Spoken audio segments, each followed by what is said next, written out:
అయింది కదా. భరతన్ నేను కూడా అవుట్డోర్ ఎల్బీ స్టేడియంలో ఇచ్చారు కదా. అంటే ఎన్టీఆర్ మూవీ 6 సంవత్సరాలు వచ్చిన మీకే మీకు అవుట్డోర్ పర్మిషన్ రాదా? ఇక్కడ కలికి కూడా ఇచ్చారు కదా. ఇక్కడ గవర్నమెంట్ అట్టర్ ఫ్లాప్ అయింది. 4000 కెపాసిటీ 25,000 వస్తే నీకు శ్రేయస్ మీద చేత కాదా?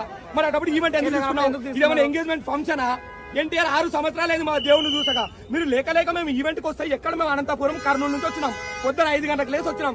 8 తుఫాన్లు చేసుకొని చేతిలో తెలిసింది నువ్వు ఎందుకు వేస్తున్నావు? ఇక్కడ పోలీస్ డిపార్ట్మెంట్ ఫ్లాప్ అయింది, బోన్సార్ ఫ్లాప్ అయింది. మాకు మీడియా సహకారం వచ్చింది ఈ రోజు అంతే. ఈ ఎన్టీఆర్ కి ఖచ్చితంగా ఈ వీడియో చేయాలి. నీకు చేత కానప్పుడు ఎందుకు తీసుకున్నావా స్టేట్ మీడియా? చేతిలో తెలిసిందే. Down Shreyas media, down Shreyas media. ఇది ఖచ్చితంగా అన్నకి చేరాలా? నువ్వు ఇదే పెళ్లి ఫంక్షన్ కాదు, ఎన్టీఆర్ అన్న ఫంక్షన్ అయితే నువ్వు అవుట్డోర్ ఇవ్వాలా. ఇక్కడ గవర్నమెంట్ కూడా అవుట్డోర్ ఇవ్వాలా. భరతాన్ని నేను ఇచ్చింది, కలికి ఇచ్చింది. మరి ఎందుకు దేవరకి సినిమాకి ఇవ్వాలా? ఇది ఖచ్చితంగా మేము సీరియస్ తీసుకున్నాం. నువ్వు ఇచ్చేలేదు అసలు, సెలబ్రిటీ ఎవరు లేదు. ఈసారి వస్తాను. నువ్వు మళ్ళీ ఒకసారి ఆంధ్ర వాళ్ళ గుర్తు చేస్తాము, చెప్తున్నాము.